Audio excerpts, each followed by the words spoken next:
السلام۔ اللہ تعالیٰ نے جمعہ کی ان مبارک گھڑیوں میں اپنے پاک بارگاہ میں حاضری کی توفیق عطا فرمائی۔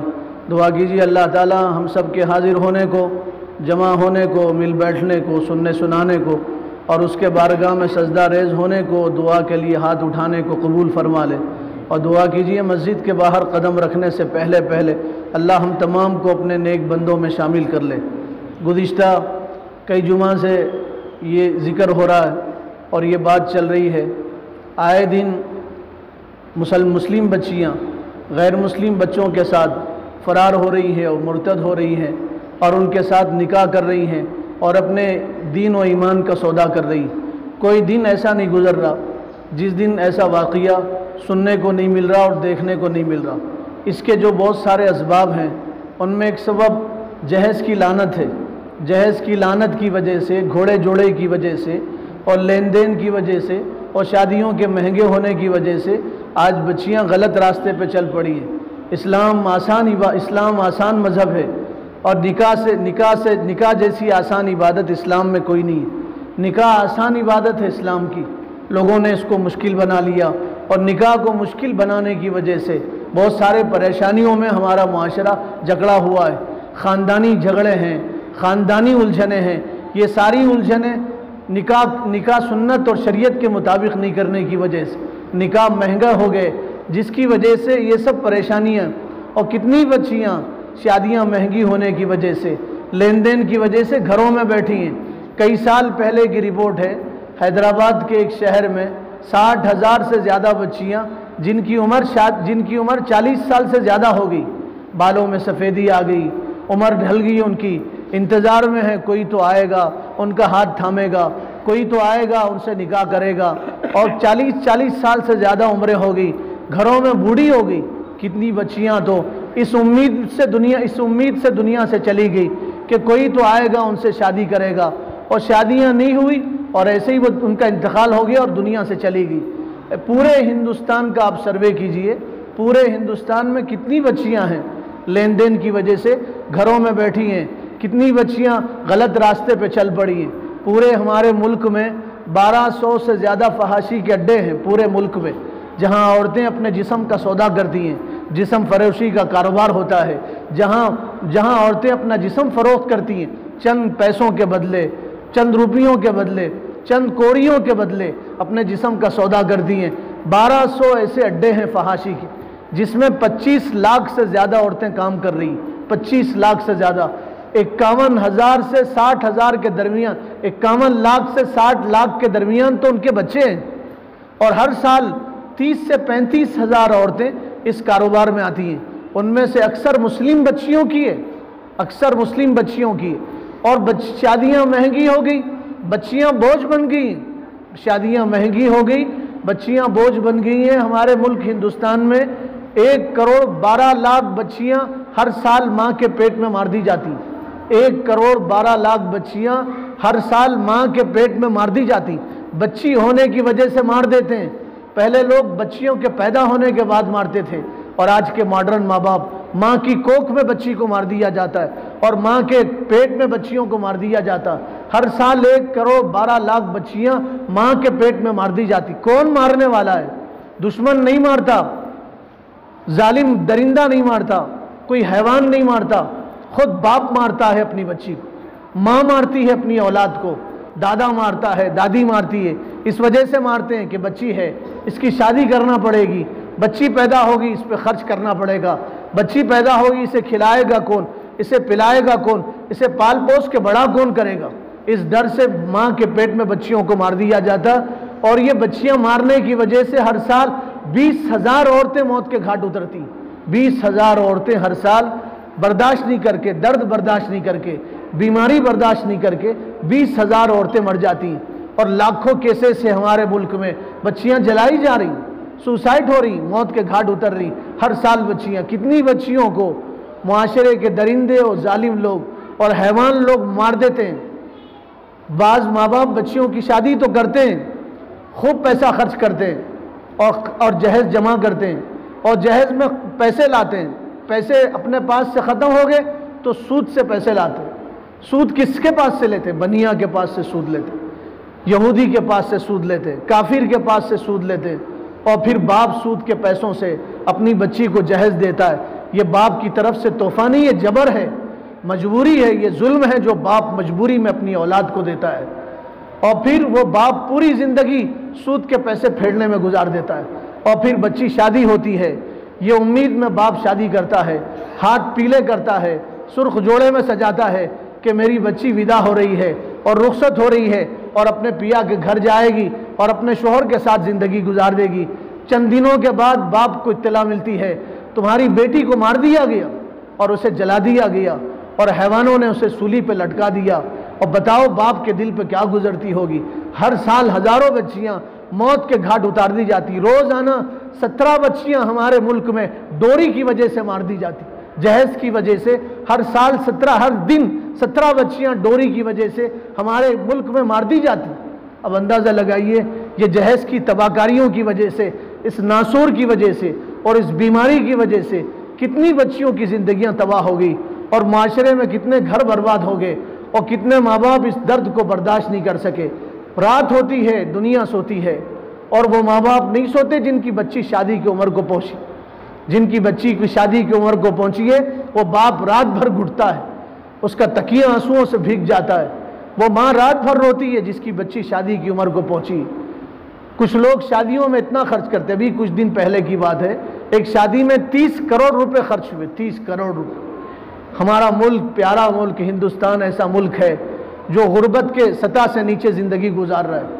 ہمارے ملک میں ہزاروں بچے، لاکھوں بچے روزانہ بھوکے سوتے، کھانا نہیں ملتا، رات میں بھوکے سو جاتے ہیں، صبح بھوکے اٹھتے ہیں، اور کتنے مریض ہیں دوا نہیں ہونے کی وجہ سے ایڑیاں رگڑ رگڑ کے جان دے دیتے ہیں۔ اور اس ملک میں ایک ایک شادی میں 30 کروڑ روپے خرچ کیے جاتے ہیں۔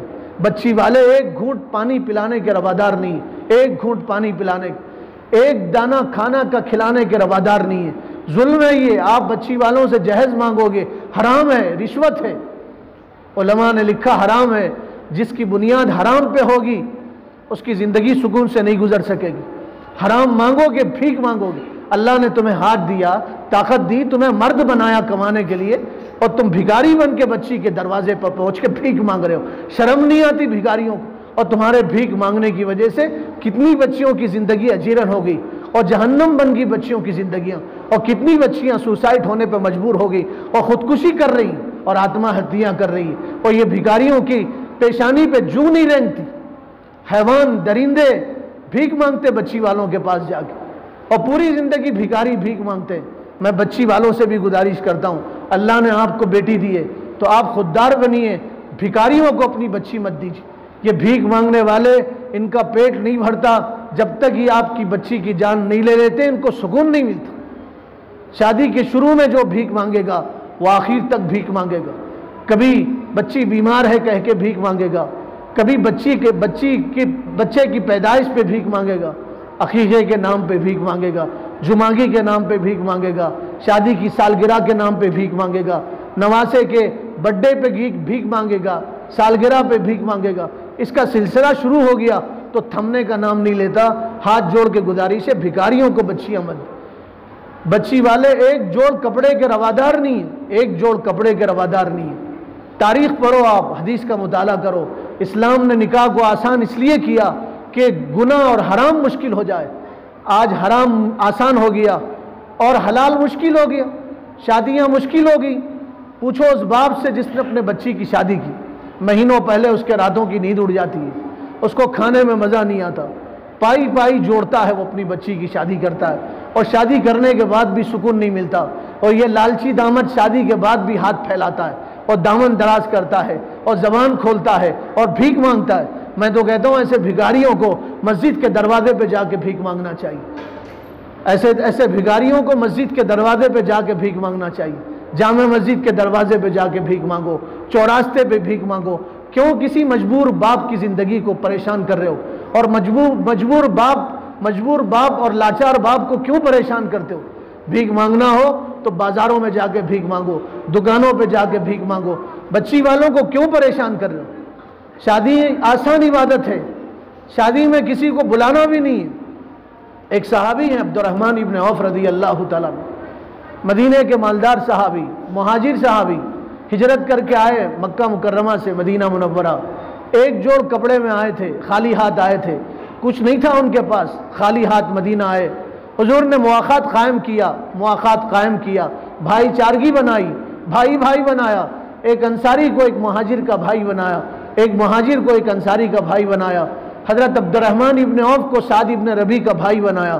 سعد ابن ربیع اپنے بھائی کو لے کے گھر میں آئے۔ کون سے بھائی کو؟ ایمانی بھائی کو لے کے آئے، اجنبی بھائی، پردیسی بھائی، وہ رشتہ جو حضور نے بنایا تھا اس بھائی کو لے کے آئے۔ سگے بھائی نہیں تھے ان کے، ایک باپ کی اولاد نہیں تھی، ایک ماں کی اولاد نہیں تھی، پردیسی تھے، گھر لے کے آئے بھائی کو۔ کیا محبت دیا اپنے بھائی کو! دنیا ایسی محبت پیش کرنے سے عاجز اور قاصر ہے۔ آسمان کے نظاروں نے ایسا نظارہ نہیں دیکھا، زمین کی آنکھ نے یہ منظر نہیں دیکھا۔ بھائی نے کیسی محبت پیش کیا۔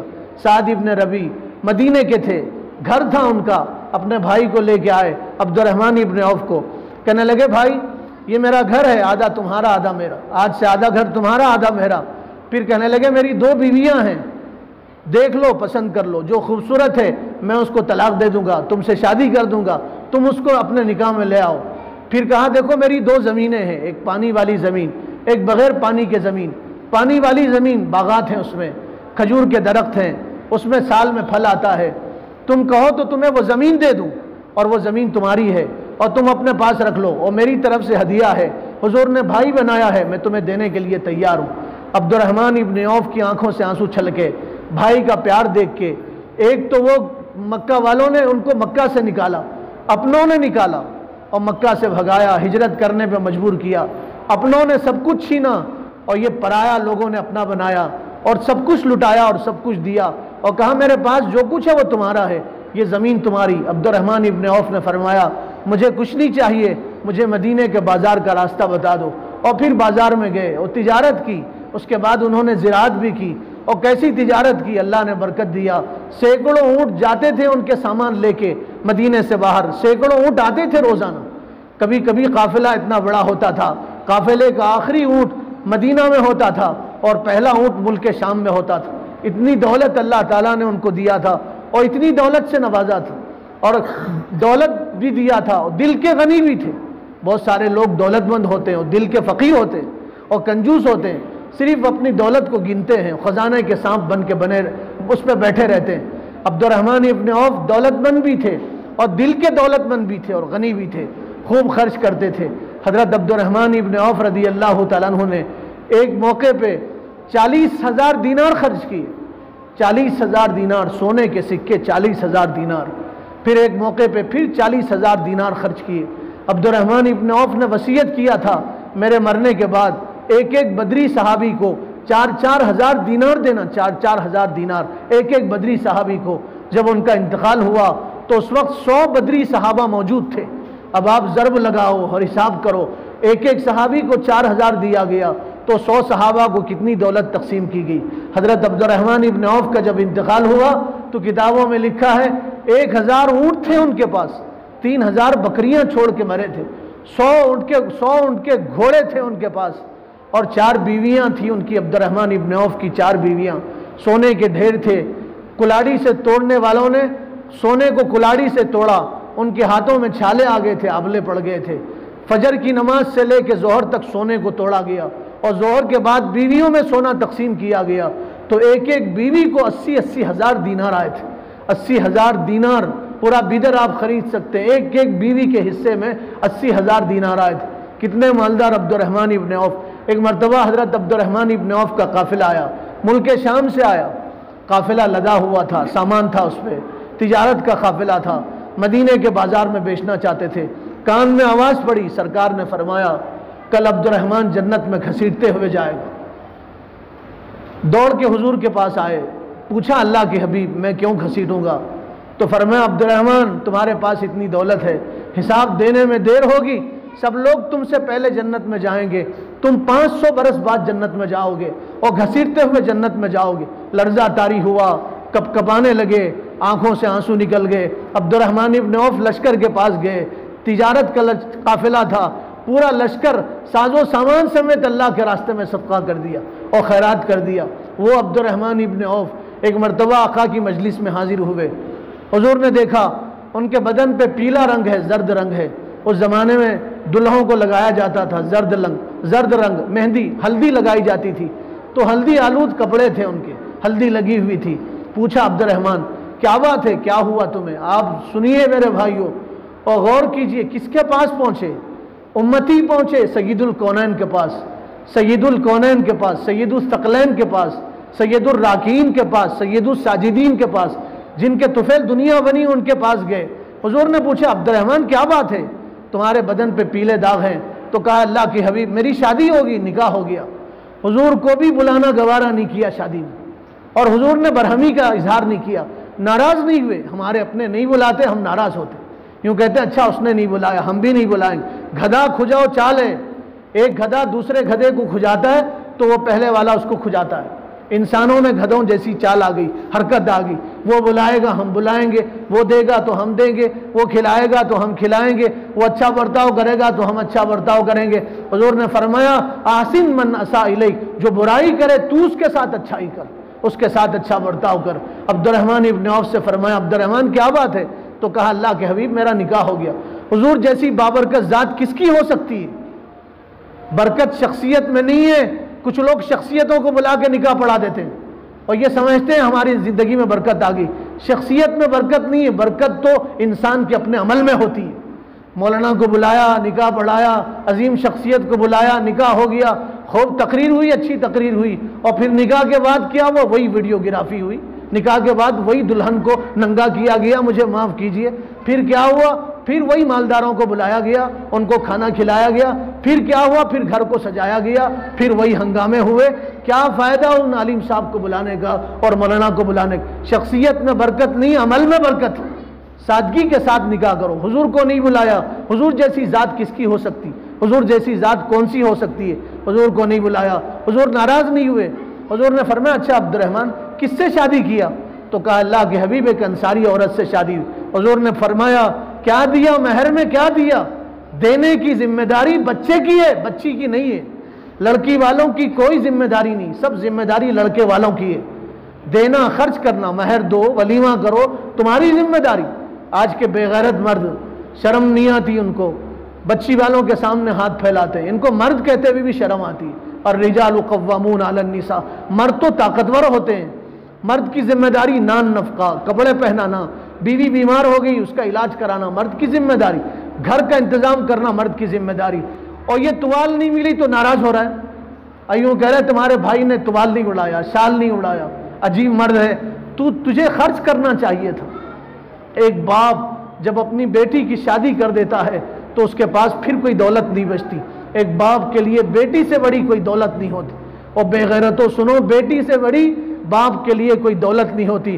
18 سال اپنے لخت جگر کو اپنے پاس رکھ کے بڑا کرتا ہے، پال پوس کے، پھر اپنے جگر کے ٹکڑے کو تمہارے حوالے کرتا ہے، اور پھر تم ظلم کرتے ہو اور یہ کہتے ہو لونڈی بن کے ہمارے گھر آئی. میرا احسان میں نے تجھے کیا، میرا احسان میں نے تجھ سے نکاح کیا.